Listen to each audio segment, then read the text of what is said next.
Good morning, dancers. How awesome is this to be celebrating you today alongside your faculty and your family and your guests. Today is your graduation day, and this is a big deal. I'm very honored to be here to celebrate this with you guys. Over the years, I have been fortunate to orbit around this USC Kauffman program. Many of you I've worked with in classes or workshops. Some have auditioned for me. Some of you I have hired, and I've observed all of you at some point in the many performances that I have attended here. Right. Each time I come across a USC student, I'm impressed by your technique, your artistry, and the variety of movement and styles that you're exposed to here at Kauffman. You are graduating from a passionate program that cares for all things dance. Your dance eyes are wide, and you learn to be curious and respectful of many styles. I'm excited that you're the next contestants on This Is Your Dance Life.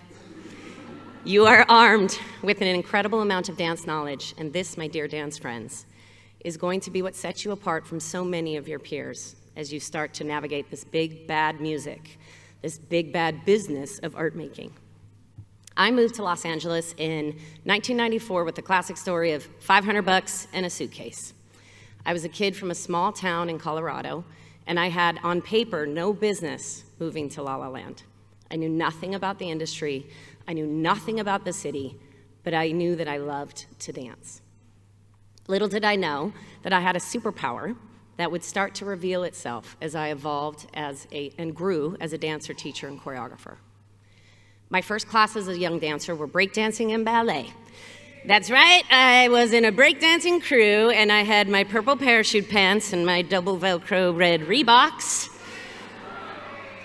I was obsessed with backspins and pas de bourrées. I couldn't get enough. I think I was like an early version of AI. It was just, I guess, kept getting smarter and smarter and smarter. And then that means that I wanted to sign up for other classes. I signed up for tap, I signed up for belly dancing, then modern, Graham, Horton, then came improv classes, jazz classes, folkloric classes, lyrical classes, flamenco classes, partnering classes, acron classes, clogging classes. I signed up for anything, I couldn't get enough. And I didn't know it at the time, but being exposed to all those different styles of dance would definitely allow me to be very successful in a lot of different kinds of mediums and spaces. I was armed with dance knowledge. And as I grew with dance, I found that I loved being a dancer as much as I loved teaching a dancer, and equally as much as I loved creating on a dancer. Cue the identity crisis. I really struggled with needing to know, was I a dancer, was I a teacher, or was I a choreographer? Was my style jazz? Was it contemporary? Was I better at commercial work or stage work? Was I better suited for TV or film or stage? Should I just make teaching my career? Couldn't I be all of these things, and couldn't I do all of these styles? I felt like I knew a little bit about a lot. And for a long time, I thought maybe that was a bad thing. Maybe it wasn't cool because I didn't put all my eggs in one basket. I wasn't necessarily incredible at any one thing, I was just good at a lot of things. Had I found it, was that my superpower? No, it was not. That was not my superpower. All that knowledge about lots of different styles and enjoying teaching, creating, and teaching would certainly help me along the way, but it wasn't the thing that came in clutch in just the moments that I needed it. It wasn't my superpower. In the last 4 years here at USC, I'm rather certain you've taken a lot of dance class, right? That's what I thought, yeah. You've spent countless hours in the front of the mirror showing up when you didn't feel like it, or when you were so sore you thought your hamstrings had shrunk 7 inches overnight.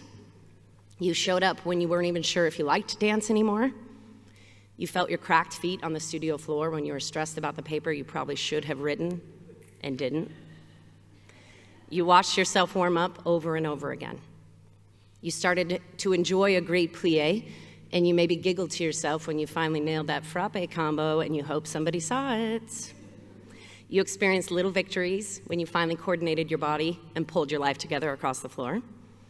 You also felt many a defeat when you couldn't quite find the rhythm that you were sure you felt in your bones. And you cheered for your peers when they flew. You also secretly hated them when that little jealousy monster reared its ugly head.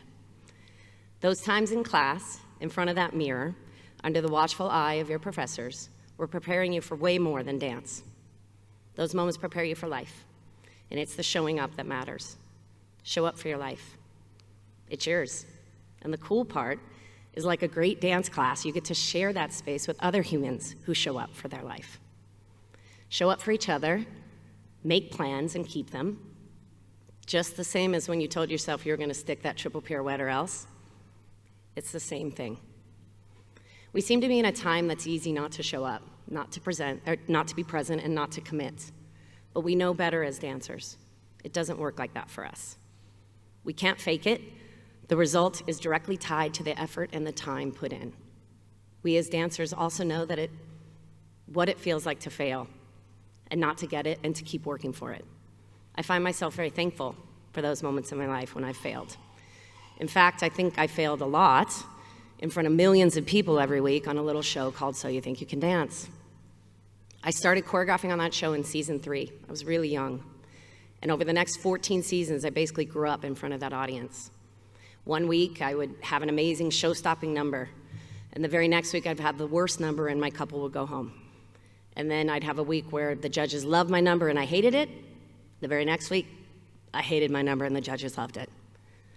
All the while, so many critics in the comments and loads of people who passionately thought I was the worst choreographer who had ever stepped foot on that show. It was hard to keep showing up, but I did, and I kept listening and learning and trying to get better at my craft, because there's no formula for choreography. At least for me, there isn't. Sometimes what comes out of my head and my heart and my body is amazing. And then sometimes I'm not really sure what it is. And then other times it's terrible. It's really bad. And that's okay, because I'm human. I'm not AI like I thought I was when I was young. And even though I don't like it, I allow myself to fail. And I hope that you also fail a lot. And I hope that you fail many times over, and that you have the courage to allow other people to fail too. I think we can all use a little bit more grace with the idea of failure, both in ourselves and in others. You know, many people ask me what I think makes me successful as a choreographer. I think it's simple. I say yes and I show up. Wayne Gretzky said, you miss 100% of the shots you don't take. And that is #truth. And sometimes all you have to do is say yes and give it a shot. And also Google says the origin of that quote is debated, so don't quote me. And I realize that it's not easy for some people to show up and take the shot. I don't find it hard. For maybe showing up is like a superpower. That must be it. That's why I can do what I do. I just show up. That's not it. It goes deeper than that. It goes back to the beginning. It goes back to the young girl who would make up dance shows with her sister and make her mom and dad watch. It goes back to the middle schooler who would play the Debbie Gibson cassette and make up solos on the back porch. It goes back to the high schooler who would go to the dance studio for an hour before school and practice. It goes back to the young teacher who was wild with the idea of sharing with her students. And it goes back to the young woman who asked people to dance on cars on a freeway. It goes back to the fact that I love dance. That is my superpower. My love for dance has been with me from the start. And I've drawn it like a sword in the moments that I doubted myself, in the moments I celebrated myself, and in the moments when I danced by myself. I am most certain that you and I share the same superpower. The thing that you feel inside when you move, when you express through shape and texture and technique. It's yours and yours alone. Wear it like a cape, and it will be with you through the whole journey. Now you're ready for your next adventure. You're armed with dance knowledge. You will show up, and you know your superpower. Make sure to find the fun. Don't be afraid to seek the sadness and hover over the happy. I wish you all the best out there, and I cannot wait to see you along this path. Congratulations, class of 2025.